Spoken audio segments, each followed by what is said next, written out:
Hello students, prepare eyes coaching के YouTube channel पर आपका स्वागत है। आज हम लोग एक नया सीरीज शुरू कर रहे हैं। अभ्यास सीरीज पिछले 26 दिनों से चल रहा है और आपने देखा होगा डेली प्रतिदिन हम लोग दो क्वेश्चंस को लेते हैं, किसी भी सब्जेक्ट के दो क्वेश्चंस को, और उनके आंसर्स को आपको मॉडल आंसर्स देते हैं, सजेशंस देते हैं और फिर आप उसको राइट अप करके देते हैं। उसी श्रृंखला में आज से हम लोग एक नया प्रयोग प्रारंभ कर रहे हैं। इस सीरीज का नाम होगा विश्लेषण।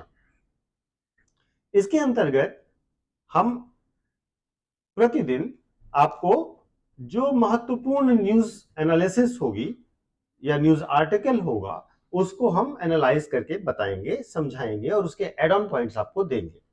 तो जैसे आज जो हम ले रहे हैं वो दो न्यूज को ले रहे हैं। पहला ग्लोबल स्टॉक टेक को ले रहे हैं। पहला जो एनालिसिस है वो ग्लोबल स्टॉक टेक की है और दूसरा बिगर ब्रिक्स को लेकर है। ठीक है, ये इंडियन एक्सप्रेस की न्यूज है और इनके बारे में आपको समझना चाहिए, ये इंपॉर्टेंट है। तो इनके हर एक पहलू को हम आपको बताएंगे और क्यों ये आर्टिकल लिखा गया, जैसे द बिगर ब्रिक्स है तो ये क्यों लिखा गया, इसके क्या सेंस है, क्या इंडिया का कंसर्न है, तो आपको हर एक पहलू पर इसमें हम चर्चा करेंगे। तो हम शुरू करते हैं पहले न्यूज से, पहले आर्टिकल से जिसकी हम बात करेंगे। तो ये आर्टिकल इंडियन एक्सप्रेस में निकला था ग्लोबल स्टॉक टेक को लेकर। ठीक है, तो ग्लोबल स्टॉक टेक होता क्या है इसको पहले समझिए। तो ग्लोबल स्टॉक टेक जो है उसको जीएसटी भी कहते हैं और ये 5 ईयरली रिव्यू है। किस चीज का? जो पेरिस एग्रीमेंट हुआ था क्लाइमेट के लिए, उसका 5 ईयरली जो रिव्यू किया जाएगा उसको क्या कहा जाएगा? Global stock take. ठीक है, जो पहला जीएसटी यानी ग्लोबल स्टॉक टेक है वो 2023 में कंक्लूड होगा और ये क्या असेस करेगा? 4 चीजों को। Number 1, mitigation of green house gas emissions. ठीक है, यानी कि जो ग्रीन हाउस गैस का उत्सर्जन है उसमें कितनी कमी आई। Number 2, adaptation of the impacts of climate change. Number 3, mobilisation of climate finance, यानी कि जो क्लाइमेट फाइनेंस है उसका मोबिलाइजेशन कैसे हुआ। और चौथा, स्ट्रेंथनिंग ऑफ इंटरनेशनल कोऑपरेशन, ये कितना हुआ। ठीक है, तो ये 4 चीजों का विश्लेषण होगा जीएसटी में जो 2023 में कंक्लूड किया जाएगा। ठीक है, अब ये जो ग्लोबल स्टॉक टेकिंग है इसमें क्या होगा? तो इसमें जो है ये 3 चरणों में कंप्लीट किया जाएगा। ये 3 फेज प्रोसेस होगा। फर्स्ट फेज में डेटा कलेक्शन होगा जो कि मार्च 23 तक कंप्लीट होना चाहिए। सेकेंड फेज में टेक्निकल असेसमेंट होगा जो कि बॉन कन्वेंशन के समय देखा जाएगा और 23 सितंबर को कंक्लूड किया जाएगा।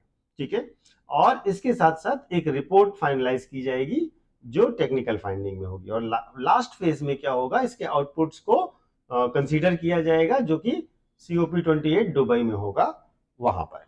ठीक है, तो ये 3 फेजेस में किया जाएगा और इसके अंतर्गत ये 4 बेसिक ग्राउंड्स हैं जिनकी एनालिसिस की जानी है। ठीक है, अब आते हैं इस पे हम लोगों का क्या टेक है, हमें क्या क्या चीजें और भी एड ऑन याद रखनी है। तो बॉन कन्वेंशन जो है बेसिकली ये लास्ट बिग माइलस्टोन होगा। ठीक है, क्लाइमेट नेगोशिएशन के लिए जो कि फर्स्ट ग्लोबल स्टॉक टेक से पहले आएगा। जो ग्लोबल स्टॉक टेक है वो पेरिस एग्रीमेंट जो COP28 था उसके अंतर्गत हुआ। ठीक है, तो global stock take is mandated under article 14 sub clause 1 of Paris agreement to assess the collective progress towards the long term global goals। ठीक है, ध्यान रखिएगा, इसीलिए मैंने कहा ये एड ऑन पॉइंट्स हैं जो आपको याद रखने।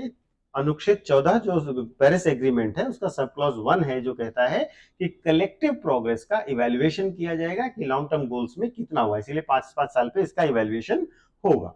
ठीक है, जिसके अंतर्गत वही ग्रीन हाउस रिडक्शन देखा जाएगा, रेजिलिएंट टू क्लाइमेट इंपैक्ट और securing finance to assess the climate crisis, इस बेस पर इसको किया जाता रहेगा।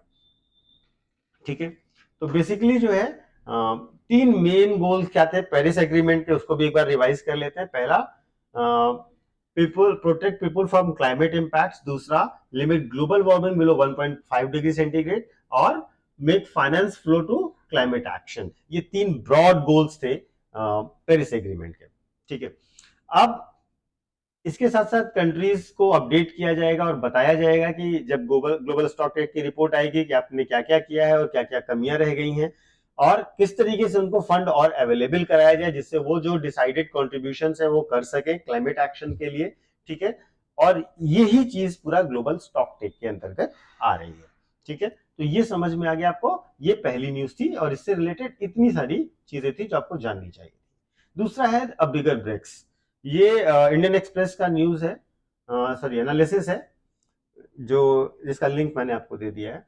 वास्तव में हो क्या रहा है, हो ये रहा है कि ब्रिक्स में नंबर ऑफ मेंबर्स बहुत ज्यादा बढ़ने की संभावना है, बहुत सारे एप्लीकेशंस आए हैं ब्रिक्स ज्वाइन करने के लिए, ठीक है। और उसमें समस्या ये है कि अगर ब्रिक्स का साइज जो बढ़ रहा है